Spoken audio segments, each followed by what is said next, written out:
Hey guys, this is Anurag. I hope आपने हमारी पिछली वीडियो देखी होगी जिसमें मैंने HTML का इंट्रोडक्शन किया था और कुछ बेसिक टैग्स के बारे में बताया था।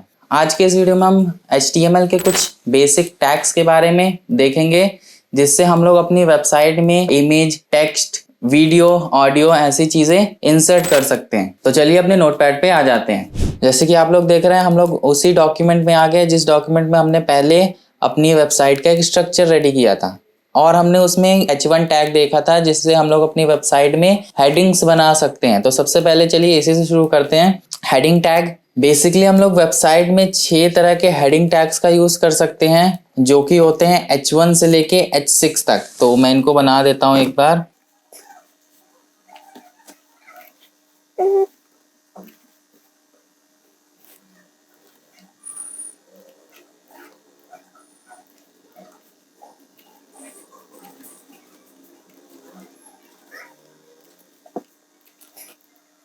तो ये हमारे वो 6 हेडिंग्स टैग जिनकी हेल्प से हम लोग अपनी वेबसाइट में हेडिंग्स बना सकते हैं। तो अगर बात कर ले यहाँ पे H1 टैग की, हमारे वेब पेज में सबसे बड़ी हेडिंग मानी जाती है और सबसे इम्पोर्टेंट थिंग्स को डिफाइन करने के लिए हम लोग H1 टैग का यूज करते हैं। और यहीं पे अगर हम मान लें कि H6 टैग क्या है, तो H6 टैग सबसे लीस्ट हेडिंग डिफाइन करने के लिए होता है जो इतनी इंपॉर्टेंट नहीं होती बट एज अ हेडिंग हमें दिखानी है। तो हम लोग वहाँ पे H6 टैग का यूज कर लेते हैं। चलिए इनका आउटपुट देख लेते हैं एक बार। तो आप लोग देख रहे होंगे इसका आउटपुट हमें कुछ इस तरह से दिखाई दे रहा है। H1 सबसे बड़ी हेडिंग, फिर उससे छोटी H2, फिर H3, फिर H4, H5 और H6 हमारी सबसे छोटी हेडिंग जो कि लीस्ट थिंग्स के लिए बताई जाती है, जो इतनी इंपॉर्टेंट नहीं होती। अब इसके बाद हम जानते हैं हमें हेडिंग में पैराग्राफ बताना है, तो इसके लिए हम लगाएंगे P टैग जिसे हम लोग पैराग्राफ टैग भी कहते हैं। तो P टैग में हम लोग इधर पे लिख देते हैं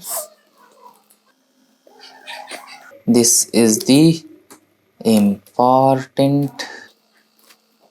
तो यहाँ P टैग में मैंने डिफाइन कर दिया this is the important heading. तो अब हमें इसका आउटपुट एक पैराग्राफ के थ्रू दिखाई देगा कि उसी हेडिंग का एक पैराग्राफ बन के हमें नीचे दिखाई दे रहा है। देन इसके बाद अगर हमें चाहिए कि इस पैराग्राफ में ये जो हेडिंग है हमारा, इस हेडिंग के बाद हमें एक लाइन ब्रेक चाहिए, यानी कि हमारी जो हेडिंग है वो नेक्स्ट लाइन में दिखाई दे हमें। तो उसके लिए आप क्या कर सकते हैं, आपके दिमाग में तो आ रहा होगा कि अगर हम स्पेस दे देंगे तो एज इट इज हमें ब्राउजर पे भी दिख जाएगा, बट ऐसा नहीं है। हमारा जो वेब ब्राउजर है वो एक्स्ट्रा स्पेसेस को इग्नोर करता है, यानी कि अगर हमने एक्स्ट्रा स्पेस दी है तो वो उसको ब्राउजर पे रेंडर नहीं कराएगा। जैसे कि आउटपुट में दिखा दे रहा हूँ, मैंने स्पेस दिया था अपने नोटपैड में इंपॉर्टेंट और हेडिंग के बीच में एक पैराग्राफ का, बट जब मैं आउटपुट देख रहा हूँ तो आउटपुट में तो सारी चीजें सेम दिख रही हैं। तो यहीं पे हमारा क्लियर होता है कि HTML एक्स्ट्रा स्पेसेस को इग्नोर करता है। बट अगर हमें चाहिए कि अभी ये एक्स्ट्रा स्पेसेस आए तो उसके लिए हम लोग क्या कर सकते हैं, हम लोग यहाँ पे लगा सकते हैं BR टैग। BR टैग को हम लोग लाइन ब्रेक टैग्स कहते हैं। ये किस लिए काम आता है, हमारी पेज में लाइन ब्रेक करने के लिए, हमारे पैराग्राफ में लाइन ब्रेक देने के लिए। अब मैंने यहाँ पे BR टैग लगा दिया और यहाँ अपने ब्राउजर पे आके इसे जब रिफ्रेश करूंगा तो आप देख रहे हैं कि हेडिंग क्या हो गई है, नेक्स्ट लाइन पे आ गई। देन इसी के बाद हमारा एक और टैग आता है जिसका नाम है HR टैग। HR टैग से हमारा क्या होता है, HR टैग हॉरिजॉन्टल लाइंस के लिए होता है। अगर हमें चाहिए हमारे पेज में एक हॉरिजॉन्टल लाइन डिस्प्ले होके दिखाई दे तो हम उसके लिए HR टैग्स का यूज कर सकते हैं। आ जाते हैं अपने ब्राउजर पे और रिफ्रेश करके देखते हैं तो आप देखोगे कि एक हॉरिजॉन्टल लाइन हमारे इंपॉर्टेंट और हेडिंग के बीच में आ गई है। अब एक चीज यहाँ पे गौर करने लायक है कि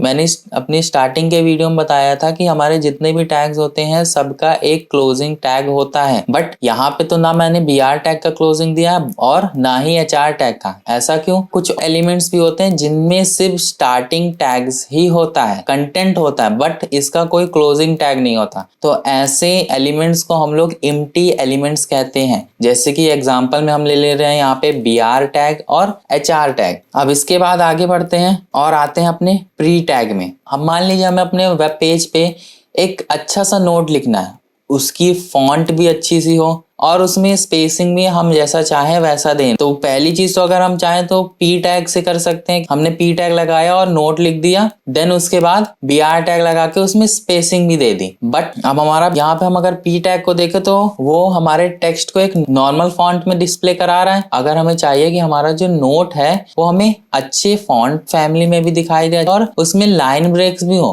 तो उसके लिए एक टैग मैं आपको बता रहा हूँ जो होता है प्री टैग।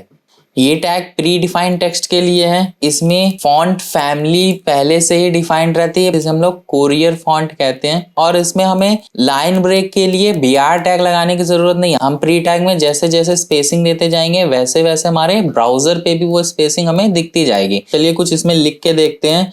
और देखिए मैंने किस तरह से लिखा है, स्पेसिंग भी मैंने कुछ अलग ही तरीके से दी है। जैसे कि मैंने ये देखिए पहले तो लिखा बी लिमिटलेस, स्पेसिंग दिया। अब इस स्पेसिंग के लिए हम लोग BR टैग का यूज कर सकते थे, बट हमने यहाँ पे नहीं किया। देन इसके बाद मैंने एक और लाइन ब्रेक दिया और यहाँ पे मैंने और एक्स्ट्रा स्पेस दे के लिखा नेवर गिव अप। हमारा जो प्री टैग है उसमें हम जो भी टेक्स्ट लिखेंगे वो जितनी भी स्पेसिंग देंगे वो एज इट इज हमारे ब्राउजर पे हमें लिख के आ जाएगी। तो जैसा कि आप लोग देख रहे हैं हमारा बी लिमिटलेस जैसे हमने अपने नोटपैड में लिखा था वैसा ही हमें अपने ब्राउजर पे लिख गया। और उसकी फॉन्ट भी कुछ अच्छी है। जो हमारे नॉर्मल फॉन्ट में हमारा HTML लिख रहा था, नॉर्मल टैग्स में लिख रहा था, वो फॉन्ट इसमें नहीं है। चलिए अब इसके आगे हमारा आता है कमेंट टैग। मान लीजिए हम HTML की कोडिंग कर रहे हैं और हमें उन्हीं कोडिंग्स में कुछ टैग्स को हाईलाइट करना है, उन टैग्स के बारे में डिफाइन करना है। तो उसके लिए हम लोग क्या कर सकते हैं, जैसे कि मान लीजिए मैंने यहाँ पे हेडिंग टैग दिया है तो मैं इसी के बगल से लिख देता हूँ दिस इज हेडिंग। ऐसे ही कुछ लिख सकते हैं कि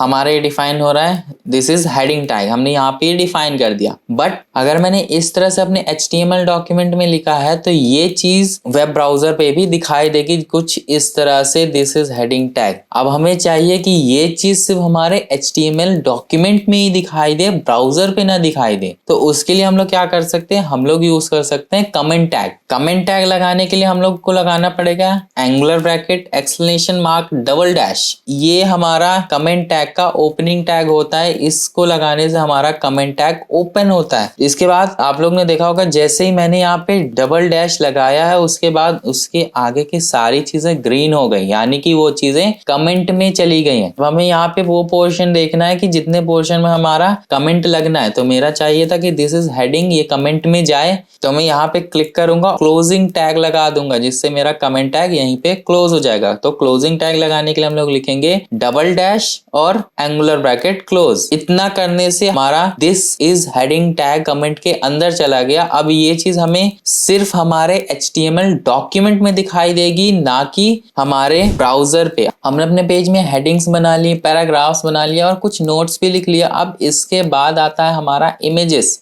तो इमेज लगाने के लिए हम लोग सबसे पहले टैग लगाएंगे IMG टैग। IMG टैग आपका इमेजेस को डिफाइन करता है कि आगे हमारे पेज में एक इमेज लगने वाली है। IMG टैग भी एक एम्प्टी एलिमेंट है, इसका भी कोई क्लोजिंग टैग नहीं होता है। अब IMG टैग हमने लगा दिया कि एक इमेज डिफाइन कर रहे हैं पेज में। अब हम उस इमेज को बताने के लिए कि इमेज कहाँ से लोकेट कर रही है उसके लिए हम लोग लगाएंगे SRC। और इस SRC के अंदर ही हम लोग अपनी इमेज की लोकेशन प्रोवाइड करेंगे। तो जल्दी से मैं अपनी इमेज की लोकेशन को ढूंढ लेता हूं अपने फोल्डर में जाके।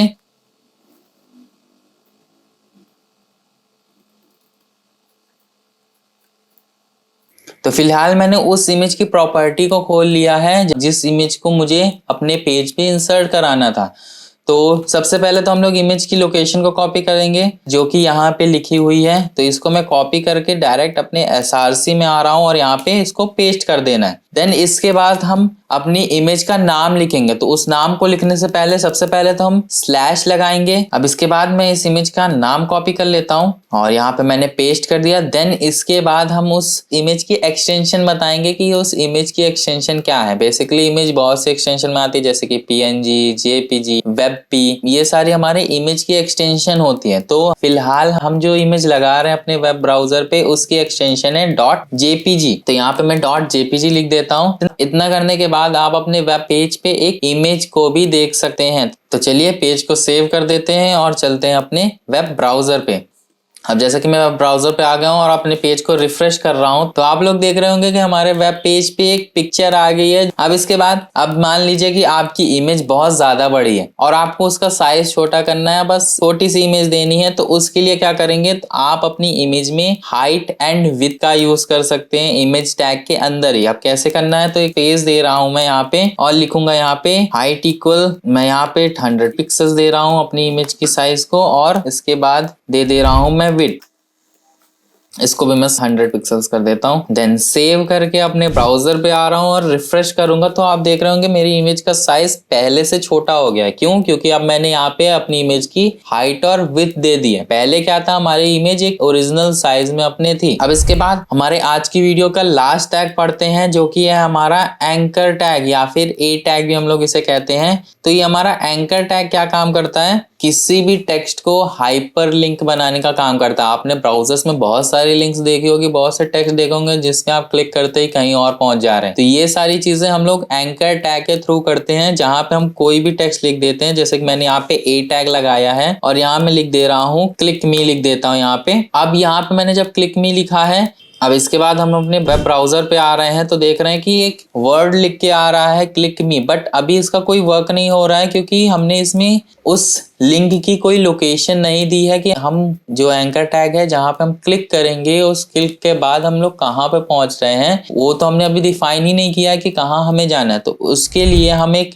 लोकेशन देंगे अपने एंकर टैग में href एट्रीब्यूट की हेल्प से। हम अपने एंकर टैग के अंदर एक एट्रीब्यूट लगाएंगे जिसका नाम है href, और इस href एट्रीब्यूट के अंदर हम एक वैल्यू देंगे जो कि हमारी उस पेज की लोकेशन होगी जहां पे हम क्लिक के बाद पहुंचने वाले हैं। तो यहाँ href में मैं एक लोकेशन दे रहा हूं फिलहाल के लिए।